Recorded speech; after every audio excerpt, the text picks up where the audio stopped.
যখন ভাই আমি কি বিচার চাইতে পারবো না আমার মেয়ের? আমি কি কথা বলতে পারবো না?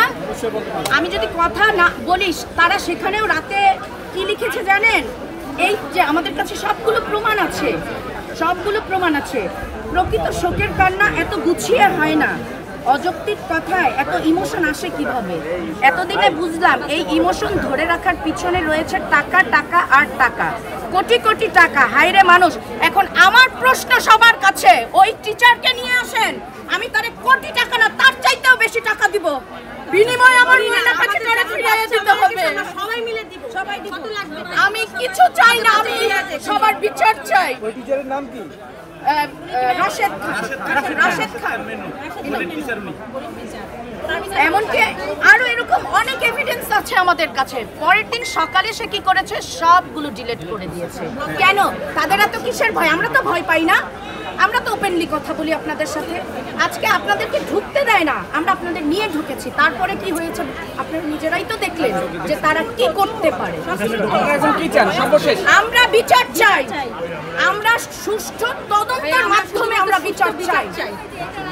এটা সুষ্ঠু তদন্ত হোক। আর আমি যখন প্রথমে 2-4টা লাইভ করেছি তখন আমি জানি না কে করেছে আমাকে, কারণ ভাই তখন তো আমি নাম্বার না তখন একটা আপনার কোনো নাম্বার ওঠে নাই, কোনো নাম্বার ওঠে নাই, জাস্ট একটু কোডের মতো উঠেছিল। কিন্তু ওটা তো তখন আমি ভাই ওই মেন্টালিটিতে নাই যে আমি সেভ করে রাখবো বা কিছু করে রাখবো। তো আমাকে বলেছে আপনার একটা বাচ্চা তো মারাই গেছে, আর একটা ছেলে আছে না, ওটাকেও কিন্তু তুলে নিয়ে যাবে। কেন? আমাদেরকে উনি যেদিন মিটিংয়ে ডেকেছে সেদিন বলেছে আপনাদের যেসব বাচ্চা আছে তাদেরকে আমরা প্লে থেকে ইন্টার পর্যন্ত প্রয়োজনে ফ্রি পড়াবো। ভাই আমরা তো ভিক্ষুক না যে আমাদের ফ্রি পড়াতে হবে। তার সে আমাদের আজকে প্রশ্নের জবাব দিতে পারে নাই, সে আসে নাই আমাদের সামনে, কারণ তার এত ভয় যে মিডিয়ায় এটা প্রমাণ থাকবে। গতকালকে নুরুন্নবী স্যারের সাথে আমাদের কথা হয়েছে, মানে জিয়াউল করিম স্যার যে নুরুন্নবী স্যারের মেয়ের জামাই, ওনার সাথে আমরা কথা বলে 12টার অ্যাপার্টমেন্ট নিয়েছিলাম যে স্যারের সাথে আমরা দেখা করতে চাই, কথা বলতে চাই, আমরা স্মারকলিপি জমা দেব।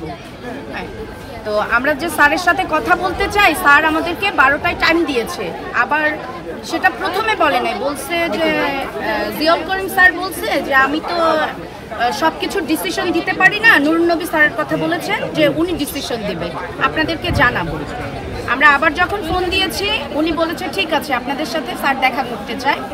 12টায় সে টাইম দিয়েছে, কিন্তু 12টায় যে টাইম দিয়েছে আমরা 12টায় আসার পরে স্যার মিডিয়ার লোক ঢুকতে দিচ্ছিল না। আমরা মিডিয়া ছাড়া ভাই ঢুকবো না, কারণ তারা রীতিমতো মিথ্যাচার করে, মিথ্যা কথা বলে। তারা নিজেরা বলে, নিজেরা মিটিংয়ে ডাকে, যা একটু আগেই আপনারা শুনেছেন। আমার হাজব্যান্ড যখন গেট দিয়ে ঢুকতে চেয়েছিল তখন একটা গেটের যে দারোয়ান, একটা দারোয়ানের এত সাহস কিভাবে হয় একটা বাবার গায়ে হাত দেওয়ার? সে ঢুকতে দিচ্ছে না তাকে, আমি ধাক্কা দিয়ে তাকে ঢুকে গেছি। কেন আমরা ঢুকবো না? স্কুল কি তার বাপের টাকায় করছে না আমাদের টাকায় করছে? হ্যাঁ, আমাদের অধিকার নাই? আমাদের তো যথেষ্ট পরিমাণ রাইট আছে। সে তো আমাদেরকে বলছে 12টায় আসার জন্য, তাহলে সে ফোনেই বলে দিত যে আপনাদের সাথে আমাদের কোনো কথা নাই, আমরা আসবো না। আমরা আসার পরে উনি বলতেছে মিডিয়ার লোক ঢুকতে দিবে না। উনি ভয় পাচ্ছে, কারণ ওনার ভিতরে তো অনেক সমস্যা আছে। আমাদের তো সমস্যা নাই, আমাদের সমস্যা নাই দেখেই তো আমরা আপনাদের নিয়ে ঢুকতে চাচ্ছিলাম। তারপরে তো আমরা আপনাদের নিয়ে ঢুকেছি, আমরা বসেছি, ওনাকে আমরা স্মারকলিপি জমা দিতে চেয়েছি, কিন্তু উনি আমাদের সামনে আসে নাই।